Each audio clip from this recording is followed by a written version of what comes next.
तो क्लास, चलिए कुछ ऐसे मॉलिक्यूल्स की ज्योमेट्री को देखते हैं जहां पर सेंट्रल जो हमारा एटम है उस पर कोई भी लोन पेयर इलेक्ट्रॉन्स नहीं है। तो यहाँ पर हमने एक टेबल ली है जहाँ पर सबसे पहले हम देखेंगे कि नंबर ऑफ इलेक्ट्रॉन पेयर्स कितने हैं। इलेक्ट्रॉन पेयर्स, ना कि लोन पेयर्स। उसके बाद हम देखेंगे अरेंजमेंट ऑफ इलेक्ट्रॉन पेयर्स।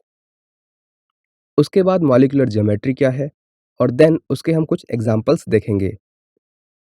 तो यहाँ पर सबसे पहले जो हमने लिया है वहाँ पर नंबर ऑफ इलेक्ट्रॉन पेयर्स 2 हैं। और अगर ऐसा होता है तो जो सेंट्रल एटम है ए, इसके दोनों साइड जो इलेक्ट्रॉन पेयर्स हैं उनका अरेंजमेंट आप देख सकते हैं कि वो लीनियर है, और उनके बीच का जो एंगल है वो 180 डिग्री है। तो मॉलिक्यूलर ज्योमेट्री भी आप देख सकते हैं कि एक सेंट्रल एटम है ए और उसके दोनों साइड दो एटम्स लगे हुए हैं बी और बी, और इसीलिए जो ज्योमेट्री है मॉलिक्यूलर वो लीनियर है। ऐसे मॉलिक्यूल्स के एग्जांपल्स होते हैं BeCl2 एंड HgCl2 जैसे मॉलिक्यूल्स। इसके बाद ऐसा मॉलिक्यूल लेते हैं जहां पर नंबर ऑफ इलेक्ट्रॉन पेयर्स 3 हैं। ऐसे मॉलिक्यूल्स में क्या होता है कि एक सेंट्रल एटम होता है और उसके चारों तरफ 3 अदर एटम्स 120 डिग्री के एंगल पर लगे होते हैं।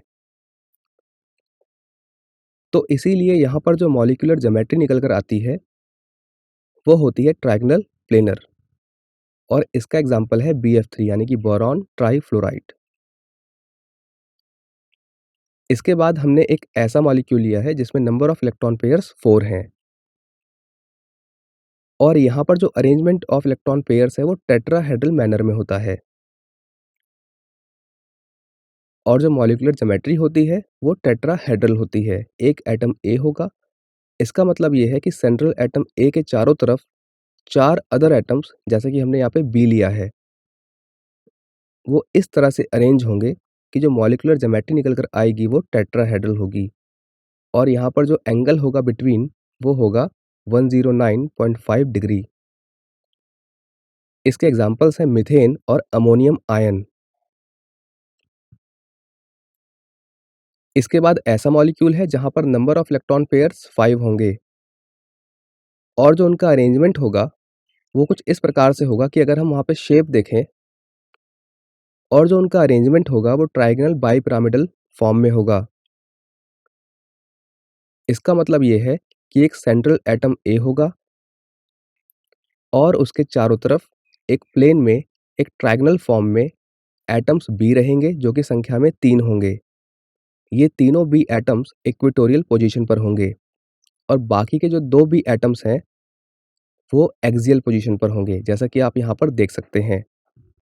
और इस प्रकार से जो मॉलिक्यूलर ज्योमेट्री तैयार होगी उसको हम बोलते हैं ट्रायगोनल बाईपिरामिडल, यानी कि एक प्लेन में ट्रायगोनल है, एक पिरामिड टाइप स्ट्रक्चर उसके ऊपर है, जबकि दूसरा पिरामिड टाइप स्ट्रक्चर उसके नीचे है, दैट इज वाई बाईपिरामिडल।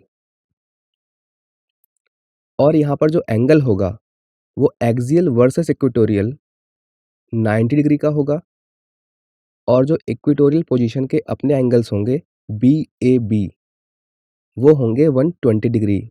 और इसका एक बहुत अच्छा एग्जाम्पल है PCl5 यानी कि फास्फोरस पेंटाक्लोराइड। चलिए अब बात करते हैं एक ऐसे मॉलिक्यूल की जहां पर जो नंबर ऑफ इलेक्ट्रॉन पेयर्स है वो 6 हैं। इस तरह के मॉलिक्यूल्स में जो इलेक्ट्रॉन पेयर्स होते हैं वो ऑक्टाहेड्रल मैनर में अरेंज होते हैं। इसका मतलब ये है कि एक सेंट्रल एटम ए के अराउंड 6 बी एटम्स ऐसे होंगे जो इस तरह से अरेंज होंगे कि उससे हमें जो मॉलिक्यूलर ज्योमेट्री मिलेगी वो ऑक्टाहेड्रल होगी, जैसा कि आप यहाँ पे देख सकते हैं।